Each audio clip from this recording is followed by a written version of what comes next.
এক রাতে ৩ degree Celsius তাপমাত্রা বেড়ে যাওয়া জানান দিচ্ছে শীতের বিদায় আসন্ন। তাপমাত্রার সঙ্গে বাড়ল জলীয় বাষ্পের পরিমাণও। ফলে বুধবার কলকাতায় দুপুরের দিকে অস্বস্তিকর আবহাওয়া থাকবে।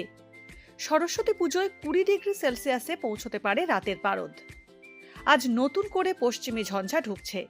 শনিবার ১ ফেব্রুয়ারি আরও এক পশ্চিমী ঝঞ্ঝা ঢুকবে উত্তর পশ্চিম ভারতে। জেট স্ট্রিম উইন্ড রয়েছে উত্তর ভারতে। পূর্ব বাংলাদেশে রয়েছে অন্য একটি ঘূর্ণাবর্ত। দক্ষিণবঙ্গের সব জেলায় হালকা থেকে মাঝারি কুয়াশার সতর্কতা দেওয়া হয়েছে। উত্তরবঙ্গে কুয়াশা ও পার্বত্য এলাকায় শিলাবৃষ্টির সম্ভাবনা থাকলেও দক্ষিণবঙ্গে আপাতত বৃষ্টির সম্ভাবনা নেই বলে জানিয়েছে হাওয়া অফিস। কলকাতায় রাতের তাপমাত্রা ১৪.৬ ডিগ্রি সেলসিয়াস থেকে বেড়ে ১৭.৪ ডিগ্রি সেলসিয়াস, স্বাভাবিকের থেকে প্রায় ৩ ডিগ্রি বেশি। মঙ্গলবার দিনের সর্বোচ্চ তাপমাত্রা ২৫.৮ ডিগ্রি সেলসিয়াস থেকে বেড়ে ২৫.৯ ডিগ্রি সেলসিয়াসে পৌঁছয়। ফলে এই মরশুমের জন্য শীতকে বিদায় জানিয়ে দিতে হচ্ছে কলকাতাবাসীকে। ডাউনলোড করুন এই সময় অ্যাপ iOS ও অ্যান্ড্রয়েডের জন্য।